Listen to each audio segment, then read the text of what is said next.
విఘ్నాలు తొలగాలని వినాయకుడిని పూజిస్తారు. బంగారం కొనాలంటే పెద్ద విఘ్నం అధిక తరుగే. మీ లలిత జ్యువెలరీలో తక్కువ తరుగు. బంగారు నగలు తరుగులో 1% తగ్గింపు. వజ్రాభరణాలు క్యారెట్ కు 5,000 తగ్గింపు. ఇది కూడా ఎస్పెషల్లీ కొంతమంది లేడీస్కి చాలా బాగా నచ్చుతుంది. నేను చూపించిన మంగళవారం అమ్మాయి క్యారెక్టరైజేషను ఫిమేల్ చాలా బాగా నచ్చుతుంది. ఎక్కడ వల్గారిటీ లేదు అసలు, ఎక్కడ ఇది చాలా నీట్గా ఉంది. చాలామందికి తెలియదు ఇటువంటిది ఒకటి ఉంటుందని, అది ఫస్ట్ టైం తెలుసుకున్నామని కానీ చెప్పడం ఇదంతా చాలా హ్యాపీగా ఉంది. అంటే అసలు ఆ పాయింట్ మీరు ఏదైతే పాయల్ క్యారెక్టర్ తోటి టచ్ చేశారో అసలు ఎక్కడన్నా దీనికి ఏదన్నా ఉందో ఒక స్ట్రైకింగ్ పాయింట్, ఎక్కడన్నా చదువుకున్నదో లేకపోతే ఏదన్నా ఉందా? ఉన్నా నాకు ఒక అమ్మాయి తెలుసు. ఓకే, తను కూడా doctor actually. She is nymphomaniac. Okay, నేను అప్పుడు తను చాలా చెప్పింది నాకు. వాటి నుంచి నేను చాలా తీసుకున్నాను. నేను గూగుల్లో చాలా సెర్చ్ చేశాను వీటి గురించి. స్టోరీ రాసుకున్నప్పుడు ఒక జర్మన్ ఒక సైకాలజిస్ట్ చెప్పింది కూడా ఉంటుంది యూట్యూబ్లో. ఇవన్నీ నేను చాలా రీసెర్చ్ చేసుకున్నాను దీని మీద. ఓకే, ఇంకా నేను చాలా తక్కువ చూపించాను. ఇంకా హారిబుల్ అవుతుంది ఈ ప్రాబ్లం ఉన్న వాళ్ళకి. అంటే ఒక పురుషుడి స్పర్శ తగిలితే చాలు, అంటే తగిలితే అని కాదండి. అంటే అది ఎలా ఉంటుందంటే నేను చదివిన దాన్ని బట్టి మనకి ఆకలి 4-5 సార్లు రోజుకి, ఎక్కువ ఆకలి అయినోడికి ఎలా అవుతుంది 4-5 సార్లు తింటారు. అలాగే వాళ్ళకి కూడా 4-5 టైమ్స్ వాళ్ళు అనుకున్నదంటే, లేకపోతే వాళ్ళకి షవరింగ్ వచ్చి శృంగారాన్ని కోరుకుంటారు. అవునండి, అవును, అన్నీ ఉంటాయి. ఓకే, మెయిన్ అయినా అది చిన్నదే కదా, మిగతాదంతా కూడా మూవీలో ఉన్నదంతా విలేజ్ బ్యాక్డ్రాప్కి తీసుకెళ్ళిపోయాను నేను. అక్కడ కంప్లీట్ ఫైనల్లీ బయటకు వచ్చేసరికి ఇది ఒక రివెంజ్ డ్రామా సినిమా అయింది. ఆ కమర్షియాలిటీ ఉంటుంది. ట్విస్ట్లు అయితే షాక్ అవుతున్నారు అసలు ఆడియన్స్.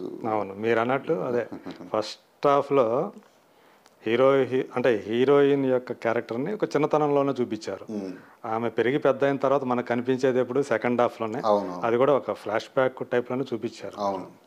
సో దీన్ని ఇలా నిలబెట్టడం అంటే మిగతా క్యారెక్టర్స్ తోటి ఫస్ట్ హాఫ్ అంతా కూడా రన్ చేసి ఆ డైలాగ్స్ తోటి, ఆ ఎంటర్టైన్మెంట్ తోటి, అలాగే ఆ గోడల మీద రాతలతోటి ఒక ఇంట్రెస్ట్ క్రియేట్ చేయటం, దీన్ని నడపడం అంటే ఇప్పుడు దాకా మనం చాలా సినిమాలు చూసి ఉంటాం. ఈ తరహా సినిమా అంటే అస్సలు హీరోయిన్ లేకుండా ఏదో 4-5 మెయిన్ క్యారెక్టర్స్ తీసుకొని చేయడం అనేది ఉంది. కానీ ఇందులో హీరోయిన్ ఉంది, కానీ ఆ హీరోయిన్ సెకండ్ హాఫ్లో రావటం. సో ఈ తరహా కొత్త విధానంతో మీరు తీసినట్టుగా అందరూ అప్రిషియేట్ చేస్తూ ఉన్నారు. సో మీకు రిస్క్ అనిపించింది మొదట్లో? స్టోరీనే రిస్క్ అండి. ఇప్పుడు ఇదేనే కదా అసలు ఎనీ మూవీ పాయింటెడ్ రిస్క్. అవును, అంటే ఇందులో హీరోయిన్ లేకుండా చేయడానికి అంటే నాకు స్టోరీ రాసుకున్నప్పుడు నాకు తెలుసు. అంటే నేను తీసినప్పుడు కానివ్వండి, మూవీ ఎలా రన్ అవ్వబోతుంది, ఇంట్రెస్టింగ్ ఎలిమెంట్స్ ఏమున్నాయి సినిమాలో, ఆడియన్స్ని హీరోయిన్ లేకుండా కూడా ఫస్ట్ హాఫ్లో కూర్చోబెట్టడం ఎలా అనేవి నేను కొన్ని అనుకున్నాను. నేను ఎలా అని సస్పెన్స్ ఉంటుంది ఫస్ట్ హాఫ్. చైల్డ్హుడ్ ఎపిసోడ్ ఉంటుంది, గనగన మోగలరా సాంగ్ ఉంటుంది. అది ట్రాన్స్లోకి వెళ్ళామంటున్నారు చాలామంది థియేటర్లో చూసి. సాంగ్ భాస్కర్ పాటలో కూడా ఇప్పుడు దాకా రాసిన పాటలు ఎప్పుడు రాయాలి ఈ తరహా పాట. అవును, తను కూడా ఒక జాతర పాట. ప్లస్ ఈ మర్డర్స్ ఒక మిస్టరీ ఉంది first half. So many characters, వాటి ఇంట్రడక్షన్స్, ఇంటర్వెల్ ఎపిసోడ్ ఉంది, చేజింగ్ ఉంది నైట్. సో ఇవన్నీ కూడా నాకు, ఇవన్నీ పక్కన పెడితే అసలు ఆ function fight, matured function fight గురించి ఎంతమంది మాట్లాడుతున్నారు అసలు. అంటే అదొక తీసుకెళ్ళాలి అనే ఉద్దేశమే. నేను ఆడియన్స్ కూర్చోబెట్టగలిగానని ఈరోజు ఆలోచిస్తుంటే చాలా హ్యాపీగా అనిపిస్తుంది నాకు. చాలామంది అసలు ఫస్ట్ హాఫ్ నెక్స్ట్ లెవెల్ అసలు నెక్స్ట్ లెవెల్, అసలు ఎవరు లేకుండా అలా చేయడం అనేది గ్రేట్ థింగ్ అని అంటున్నారు. Very happy. సో ఎప్పుడో RX 100 తర్వాత మళ్ళీ ఒక ఛాన్స్ నాకు ఇవ్వండి అని చెప్పేసి పాయలు మిమ్మల్ని పదే అడుగుతూ వచ్చానని చెప్పింది ఆమె సినిమా రిలీజ్ ముందు ఇంటర్వ్యూలో. I messaged him in between, మధ్యలో ఐ మెసేజ్ చేస్తా, సార్ నాకు 1 more ఆపర్చునిటీ కావాలి. అండ్ ఈ టైప్ ఆఫ్ ప్రాజెక్ట్ ప్రతి యాక్టర్స్ లైఫ్లో ఒకసారి వస్తుంది. నా లైఫ్లో ఈ ఆపర్చునిటీ దొరికింది, I don't want to lose it. So మొత్తానికి ఆమెకి మళ్ళీ ఈ టైప్ క్యారెక్టర్ అంటే ఫస్ట్ ఆమెను కూడా ఒక బోల్డ్ టైప్ క్యారెక్టర్లోనే చూపించారు. అంతకు మించినటువంటి ఒక నిజం చెప్పాలంటే ఇది ఒక డేంజరస్ గేమ్ ఆడారు ఆమెతో మీరు. సో ఇది ఏమాత్రం ఆడడం కాదు, నాతో నేను కూడా ఆడుకున్నట్టు. సో అంటే ఇది ఈ క్యారెక్టర్కి వేరే వాళ్ళు ఎవరు చేయలేరు అనుకున్నారా? అంటే ఒక పాయింట్ ఆఫ్ టైంలో మీరు అదితిని కూడా అనుకున్నారని చెప్పేసి. లేదు, అదేం లేదని నేను చెప్తాను. అదితిని ఎప్పుడు అనుకోలేదు. అదితికి చెప్పాను నేను మహాసముద్రం జరుగుతున్నప్పుడు, నెక్స్ట్ నేను ఈ మూవీ చేయబోతున్నాను, ఇలా ఇలా ఉంటుంది క్యారెక్టర్ అని చెప్పి. ఓహో, అప్పుడు చెప్పారు. ఇప్పుడు మహాసముద్రం జరుగుతున్నప్పుడు చెప్పా తను నేను చేస్తాను అజయ్, అందుకని తర్వాత ఇప్పుడు తను అప్రోచ్ అవ్వలేదు. తన ఇంట్రెస్ట్ చూపించింది. ఈ మూవీ అనుకున్నప్పుడు చాలా మందిని నేను బాంబే ఒక న్యూ ఫేస్ నేను ఇంట్రడ్యూస్ చేద్దామా అనేది నాకు మైండ్లో థాట్ ఉంది. కానీ పాయల్ని ఎప్పుడు నేను అసలు అనుకోలే, నిజంగా చెప్తున్నా. ఎందుకంటే తనని నేను ఇమాజిన్ చేయలేకపోయాను ఈ క్యారెక్టర్లో. అసలు నేను తను అలా ఊహించలేదు. ఎందుకంటే చాలా పర్ఫార్మెన్స్ గురించి అది కదండి, ఆ విలేజ్ నేటివిటీ ఆ క్యారెక్టర్కి నేను తను ఊహించుకోలేదు. ఓకే, కొంచెం డార్కిష్ ఉన్న అమ్మాయి కావాలి, కలర్ తక్కువ ఉన్న అమ్మాయి కావాలి, చిన్న సింపతి ఉండాలి, ఆ ఫేస్లో అమ్మాయి ఏడుస్తుంటే ఆడియన్స్ ఏడవాలి, ఆ ఇమేజ్ ఉండకూడదు. ఇవన్నీ నేను అనుకుని అసలు నేను పాయల్ని నేను అసలు మైండ్లోకి నేను అసలు తీసుకురాలేదు. సో చాలా మంది చూస్తున్నాను పర్ఫార్మెన్స్ చేయలేకపోతున్నారు ఇందులో. చాలా మంది, నేను 40 మంది దాకా అసలు ఒకళ్ళు కొత్త వాళ్ళని కదా తెలిసిన హీరోయిన్ కూడా. కొంతమంది భయపడ్డారు, అంటే కొంతమంది నేను ఎలా తీస్తానో తెలియదు కదా ఇప్పుడు వాళ్ళకి. సో ఆ టైంలో నాకు పాయలు ఇలా చూస్తున్నట్టుగా నేను చేస్తాను అనడం, నేను 2 days టైం అడిగా తన్ని. అడిగి అప్పుడు నేను తన్ని ఊహించుకోవడం మొదలు పెట్టాను స్టోరీలో, ఆ క్యారెక్టర్లో. అప్పుడు పాయలను పిలిచి నేను టెస్ట్ షూట్ చేస్తాను ఒకసారి అనేది, చిన్న లుక్ టెస్ట్ చేసాను, చిన్న టెస్ట్ షూట్ అది చేసుకుని అప్పుడు ఓకే చేశాను. పాయల్ చేయడానికంటే తను ముందు నుంచి కూడా ఆర్ఎక్స్లో కూడా డిఫరెంట్ క్యారెక్టర్ తను ఒప్పుకుని చేసింది ఆ రోజు. తనకి నా మీద నమ్మకం, అంటే అజయ్ తీసుకెళ్ళగలడు క్యారెక్టర్ని, తనకు తెలుసుగా నా గురించి అంతా. అజయ్కి తెలుసు, అజయ్ వల్గారిటీ షాట్ అనేది పెట్టాడు తన లైఫ్లో, కానీ క్యారెక్టర్ని ఎలా ఎస్టాబ్లిష్ చేయాలో బాగా తెలుసు అజయ్కి అని చెప్పి తనకు నా మీద బాగా నమ్మకం. అందుకే నాకు అలాగే మీరు ఏది చెప్తే చేస్తానని చెప్పి ఈరోజు అసలు పాయలకు వస్తున్న అప్రిషియేషన్ తన లైఫ్లో మళ్ళీ చెయ్యలేదు. అంటే ఇండియాలోనే ఎవడో ట్రై చేయలేని ఒక క్యారెక్టరైజేషన్ ట్రై చేసింది. అవును, తనకు ఆ పేరు ఎప్పటికీ నిలిచిపోయింది పాయల్కి. నిజానికి మీరు అన్నట్టు మీది డేంజరస్ గేమ్, ఆమెది డేంజరస్ గేమ్. సినిమా మాత్రం కొంచెం ఇదైనా కానీ ఆమెకి చాలా బ్యాడ్ నేమ్ వచ్చేస్తుంది, ఇలాంటి క్యారెక్టర్ ఎలా ఒప్పుకుంది అని చెప్పి. సో ఇప్పుడు అది పేడ్ ఆఫ్ అన్నట్టుగా తన కష్టానికి తన ఎమోషన్ ఎంత ఎమోషనల్ అవుతుందంటే అంత ఎమోషనల్ అవుతా ఉంది ఈరోజు. ఇది అందరి వల్ల కాదు కదా, ఇటువంటి డార్క్ లైఫ్లు డార్క్ క్యారెక్టర్స్ ఒప్పుకుని ఎవరు ఏ హీరోయిన్ చాలా తక్కువ మంది హీరోయిన్ చేస్తారు. అవును, చాలా తక్కువ. అంటే అసలు అందులో ఉన్న గాఢత అర్థం చేసుకోవాలి. ఇప్పుడు మనం యాక్టింగ్ చేస్తాం నిజంగా, ఇప్పుడు స్క్రీన్ మీద చేసేవన్నీ నిజాలు కాదు, ఇవంతా కూడా యాక్టింగ్. సో రెగ్యులర్ సినిమాలు చేసే వాళ్ళు హీరోయిన్స్ చాలామంది ఉన్నారు.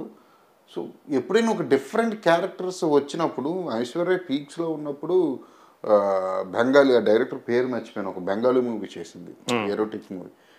అవి చేయాలి, అదే ఆర్టిస్టులు వాళ్ళు బయటికి తెచ్చుకోవాలి. ఒక పర్ఫార్మెన్స్ కి ఒక్కొక్కటి అప్పుడప్పుడు వస్తూ ఉంటాయి, చేసేయాలి.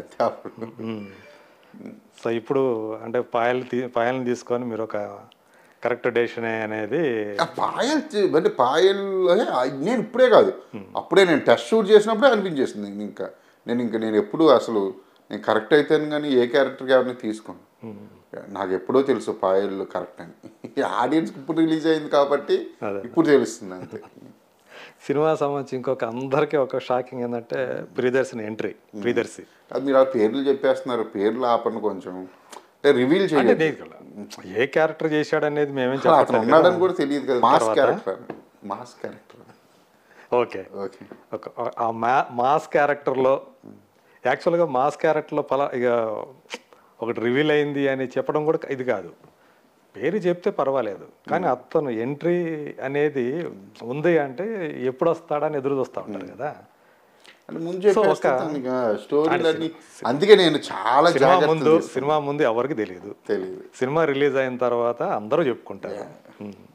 మీరు ఎంత హైట్ చేసినా కరెక్టే. అది కానీ మనం అతను ఏ క్యారెక్టర్ చేశాడు, ఎట్లా వస్తాడు అనేది ఎవరికి తెలియదు కదా, దాన్ని మాత్రం అలాగే హైడ్ చేద్దాం. అలాగే. సో అది మాత్రం అంటే నాకేమనిపించింది అంటే కొంచెం అది ఎంట్రీ మాత్రం అదిరిపోయింది. కానీ కెమిస్ట్రీ దగ్గరకు వచ్చేటప్పటికి ఇక్కడ కార్తికేయ పడితే ఇంకా బాగుండేదేమో ఇద్దరి మధ్య, అంటే కెమిస్ట్రీ బాగా వర్కౌట్ అయింది కదా దాంట్లో, ఇక్కడ కూడా ఉంటే స్క్రీన్ మీద వాళ్ళిద్దరు కనిపిస్తే ఇంకా బాగుండేదేమో అనిపించింది. కొంతమంది అదే నాతో కూడా కొంతమంది అన్నారు. అతను బాగా చేశాడు, నో డౌట్ ప్రియదర్శి పర్ఫార్మెన్స్ గురించి. కానీ అనిపిస్తే అట్లా మీకు ఎప్పుడన్నా అనిపించిందా అంటే ఇక్కడ కెమిస్ట్రీ వర్కౌట్ అవ్వాలంటే? కార్తికేయ అనిపించింది, నేనే అడగలేదు తన్ని, ఎందుకంటే గెస్ట్ అపీరియన్స్ కదా, ఎందుకు తన్ని అడగడం, ఎలాగో మేము ఒక మూవీ చేద్దాం అనుకుంటున్నాం కార్తికేయ, సో అది పరగలేదు. ప్రియదర్శి మరీ హీరో ఉంటే చాలా చిన్నది అది, కానీ ఎమోషనల్లీ చాలా బాగుంటుంది, ప్లస్ చనిపోయేది ఎందుకు అని అనిపించింది నాకు. ఆ ప్రియదర్శి లాంటి క్యారెక్టర్ ఉంటేనే పర్ఫెక్ట్గా ఉంటుంది, అంటే ఏ ఇమేజ్ లేని ఒక హీరో ఉంటేనే బాగుంటుంది అనేది నాకు అనిపించి నేను ప్రియదర్శిని అనుకున్నాను. First Priyadarshi actually photo studio Vasu character తీసుకున్నాను ఫస్ట్. అవునా?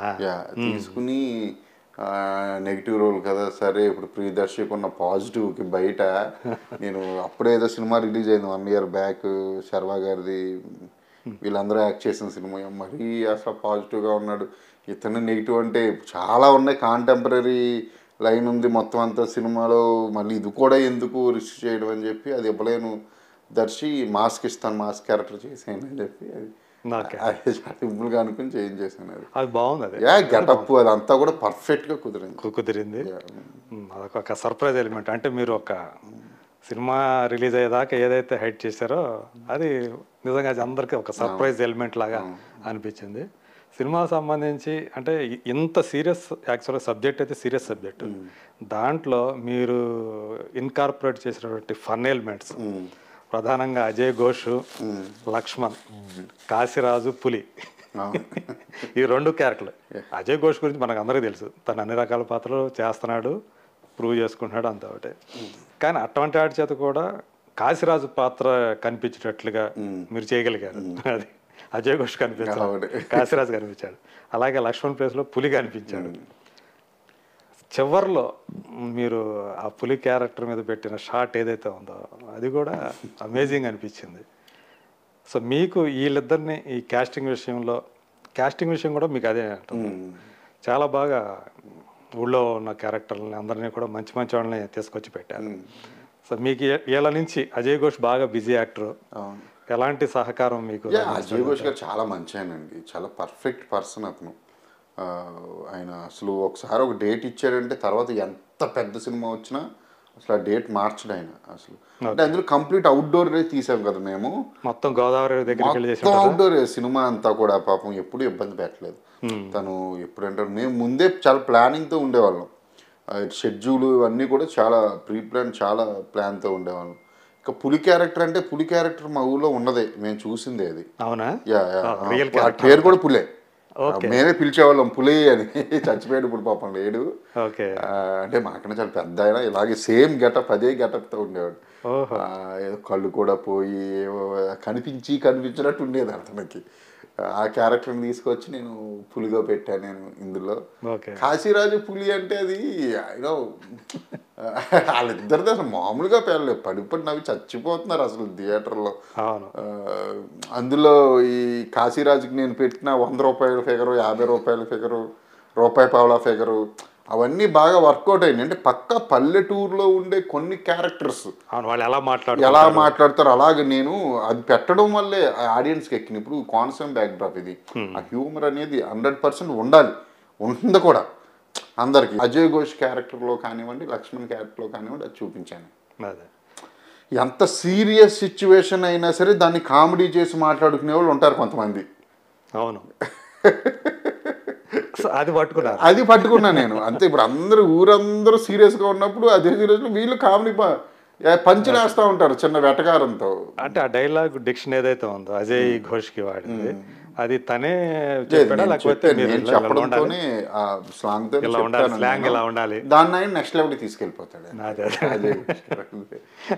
నేను ఎక్స్ప్లెయిన్ చేసినప్పుడే అలా నేను ఆ డైలాగ్ ఏ క్యారెక్టర్ ఎలా బిహేవ్ చేయాలో మొత్తం కూడా నేను చెప్తాను అందరికి. క్యారెక్టర్ బిహేవియర్ నేను మహాసముద్రం కానీ అందరికి ఇప్పుడు గూను బాబ్జీ ఉంది అన్ని నాకు రాసుకున్నప్పుడు నాకు ఫుల్ ప్లెజ్డ్ క్లారిటీ అవుతుంది కదా. సో నేను అందరికి నేను చెప్పుకుంటాను. ఒక పక్కేమో మహాసముద్రం అయితే గూను బాబ్జీ గూను ఉండే క్యారెక్టర్, డిఫరెంట్ క్యారెక్టర్ అతనిది. ఒక పక్కనేమో చుంచుమామ జగతబాబు గారిది ఒక క్యారెక్టర్, ఒక కారక్సన్లో డాడీది ఒక క్యారెక్టర్, రావు రమేష్ది ఒక క్యారెక్టర్, ఇందులో వస్తే బోలని క్యారెక్టర్లు ఉన్నాయి. మరి క్యారెక్టర్స్ మీద నేను చెప్పలేదు. ఎందుకంటే ఆర్టిస్టులు అనేవాళ్ళు రోజుకో షూటింగ్కి వెళ్ళి వస్తారు. వాళ్ళకి ఏంటంటే అంత మరీ డీప్గా ఇన్వాల్వ్ అయిపోయి ఏమీ ఆలోచించరు క్యారెక్టరైజేషన్ గురించి. ఎందుకంటే ఒక్కొక్క రోజు ఒక్కొక్క షూటింగ్ వెళ్తారు కదా. సో మన దగ్గరికి వచ్చినప్పుడు మన క్యారెక్టర్లో మనం ఇన్వాల్వ్ అయ్యేటట్టు వాళ్ళు చేసుకోవాల్సిన బాధ్యత డైరెక్టర్.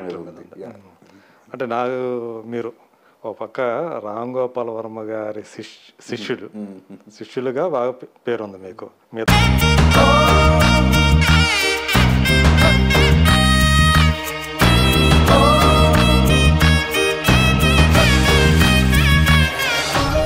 విఘ్నాలు తొలగాలని వినాయకుడిని పూజిస్తాం. బంగారం కొనాలంటే పెద్ద విఘ్నం అధిక తరుగే. మీ లలిత జ్యువెలరీలో అది లేదు. మార్కెట్లోనే తక్కువ తరుగు. వినాయకుడి కటాక్షంతో అందరింట్లో బంగారం, వజ్రం, వెండి నిండాలి.